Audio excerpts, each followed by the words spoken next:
আসসালামু আলাইকুম everything. I think বরাবরের মতো আজকে আবার একটি নতুন ভিডিও নিয়ে আপনাদের মাঝে হাজির হলাম।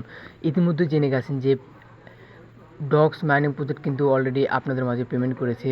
সো এটাকেও মিস করবেন না ভাই, এখানে কিন্তু ইনভেস্ট করতে হচ্ছে না। আমি বলি আপনি জয়েন হলে তো আপনার কোনো ক্ষতি নেই, অবশ্যই জয়েন হয়ে নেবেন। এখনও যারা জয়েন হননি অবশ্যই জয়েন হয়ে নেবেন। এবং আপনাদের কাছে ছোট্ট একটি অনুরোধ, যারা এখনও আমাদের চ্যানেলটি সাবস্ক্রাইব করেন অবশ্যই সাবস্ক্রাইব করে পাশে থাকবেন। ধন্যবাদ ভাই। অনেক সাইট আছে ইনভেস্ট করতে হয় এবং ওই সাইটগুলো থেকে অনেকেই কিন্তু টাকা মারও যায়। সো আমি বলবো এখানে আপনারা কাজ করে জয়েন হন, তাহলে ভালো হবে। আই থিঙ্ক অনেকেরই দেখতে পাচ্ছেন যে অনেকেরই অনেক কিন্তু পেমেন্ট তুলেছে ডগস মাইনিং প্রজেক্ট থেকে। আর এখানে একটা জিনিস প্রপারলি লক্ষ্য করবেন, এখানে আপনার ডগসে যখন জয়েন হবেন এখানে কিন্তু প্রতিদিন ক্লাম অপশন নেই, অর্থাৎ এখানে কিন্তু আপনারা এগুলো টাস্কে জয়েন হয়েই কিন্তু আপনার ইনকাম হবে।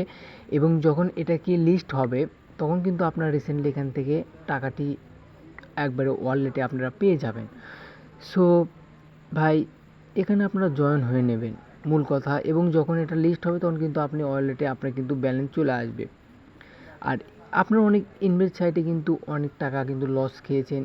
আমি বলি ভাই, এগুলো মাইনিং সাইটে সব যত মাইনিং সাইট আছে আপনারা জয়েন হয়ে নেবেন। কোনটা কখন আপনাদের অ্যাক্টিভেট হয় এবং লিস্ট হয় সেটা থেকে নিয়ে ইনকাম করতে পারেন। রিসেন্টলি দেখতে পাচ্ছেন আমি কিন্তু একটা ওয়ালেট কানেক্ট করতেছি, এটার মিনিমামে আমাকে 600 কয়েন কিন্তু তারা দেবে। এটা কিন্তু এভাবে আপনারা কানেক্ট করবেন।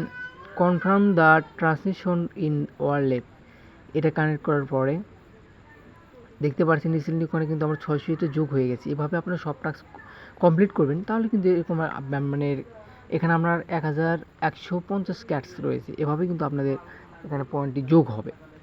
সো এটা কিন্তু আমার 550 আবার এখানে যোগ হয়ে গেছে টাক্সে, আর 600 আমরা আর ইয়েতে দিয়েছে রেটে, আর হচ্ছে যে ইয়েতে কিন্তু ইনভাইটে কিন্তু পাইনি, দেখতে পারছেন। এবং আমাদের চ্যানেলে কিন্তু আমরা অনেক আরও মাইনিং সাইটের ভিডিও নিয়ে আসবো, অবশ্যই চ্যানেলটি সাবস্ক্রাইব করে পাশে থাকবেন। ধন্যবাদ।